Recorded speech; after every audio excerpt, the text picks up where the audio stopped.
What's up, Lantern fans? It's the Emerald Enthusiast, the co-host of the Emerald Echo podcast. Here with a look at the DC Direct Green Lantern Rebirth action figure box set of Sinestro and Hal Jordan. This was a 2011 release. It comes with the graphic novel Green Lantern Rebirth, which marks a pivotal point in Hal Jordan's history. And with all that being said, let's take a closer look at the package details. The top of the box says Green Lantern Rebirth, and on the bottom there's some product information. On the sides of the packaging, we get product shots of both the Hal Jordan figure and the Sinestro figure. On the back, we get full-body product shots as well as a brief synopsis of the story Green Lantern Rebirth. The power battery accessories are located between the figures. The peg bases and graphic novel have been positioned behind the figures, and with no further ado, now it's time to bust these figures out of the package and see what's inside.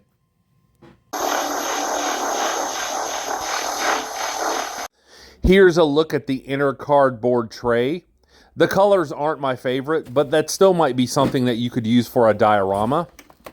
And here we have the Green Lantern symbol peg bases.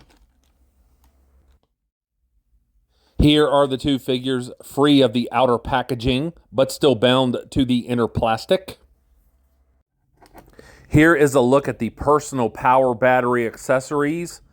As far as I can tell, these are identical, and this is what I want out of Green Lantern personal power batteries. They are a metallic green. They have this translucent plastic in the middle. The handles move, so I really like the way these were produced.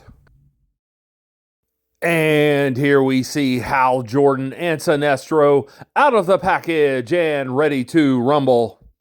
The first time that I saw a picture of this box set online, I assumed that these figures would be identical except for the head sculpts, but they're actually quite different. So with that being said, let's take a closer look at the loose details now.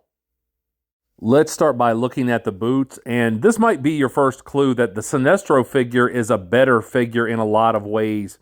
The boots here are more proportionate to the rest of the legs. Sinestro's calves and feet are proportionate to his thighs.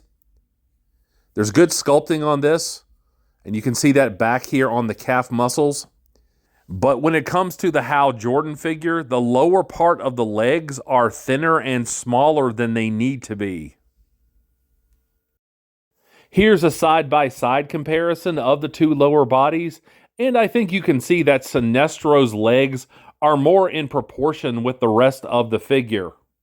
There's plenty of good sculpting work on this figure. You can see that with the musculature, as well as the wrinkles that have been sculpted into the boots. Now, this isn't to suggest that the Hal Jordan figure is bad. It just has some minor things wrong with it that the Sinestro figure doesn't. Looking at the lower body from this angle, I think you can tell that the calf muscles are too small and too smooth for this figure. I do think that the quadriceps overall, the sculpting is good, but you can also see that his legs are bowed out a little bit from his body. In terms of articulation with the Hal Jordan figure, you can get him to kick forward that far. He has a single jointed knee that can bend that much. And you can get the figure to step back. This is one area that it has an advantage over the Sinestro figure. And he also has swiveling here at the top of his boots. You can get the Sinestro figure to kick forward that far. He also has a single jointed knee. Movement here at the top of the boots, just like the Hal Jordan figure. However, you really can't get him to step back. Just a very small amount, but it's really not enough for a good stance. Both of these figures have wide crotches that don't allow the legs to move outward from the hips. Here's a close-up of the torsos, and you can certainly see differences here. They both have lots of good sculpting. I like the paint choice. I would have preferred it to be metallic, but I still do like this shade of green. Hal's torso is more muscular, whereas Sinestro's is longer and leaner. In both cases, the Green Lantern symbol is deco. It is not sculpted. And I'd also like to point out that Sinestro has some really superb sculpting here on his back. Let's take a closer look at the arms now, and I was very surprised by some of the articulation on Sinestro's arms.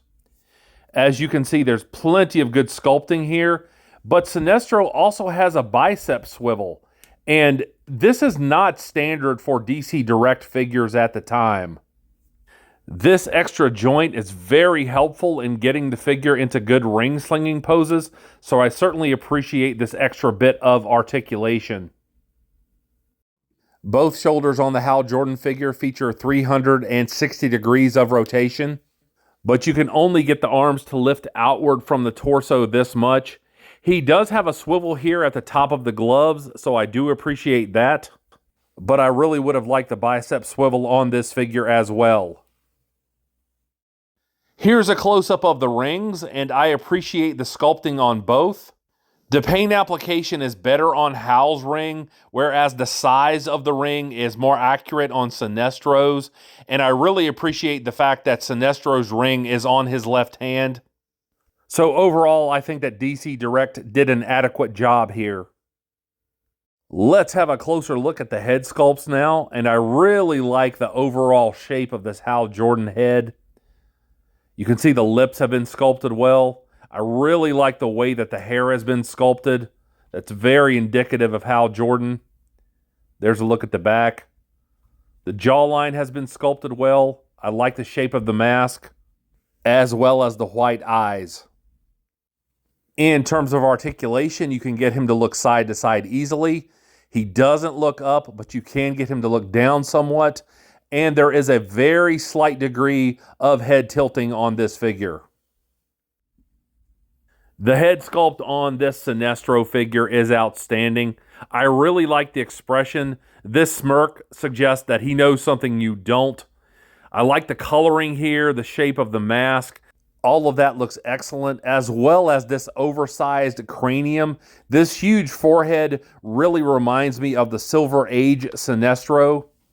As far as the articulation, you can get him to look side to side. You can get him to look up just a little, and he does look down fairly well. But I really like the head tilting here. He's like, really Jordan? Really Stewart? Really Gardner? Really Rayner? Really Cruz? Really Baz? Really Mullane? Are you kidding me, Kilowog?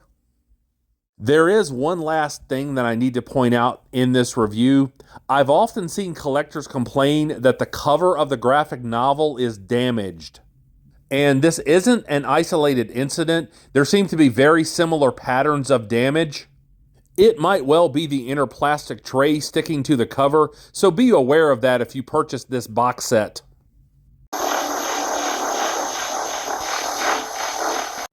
I certainly hope you have enjoyed this review. If so, please like and subscribe. Stay tuned for some articulation shots, and also remember to catch me on the Emerald Echo podcast, and that's part of the Multiverse Musings vidcast, which is available right here on YouTube. And I'll be back with more Green Lantern-related content soon. But until we meet again, this has been the Emerald Enthusiast, and thanks for watching.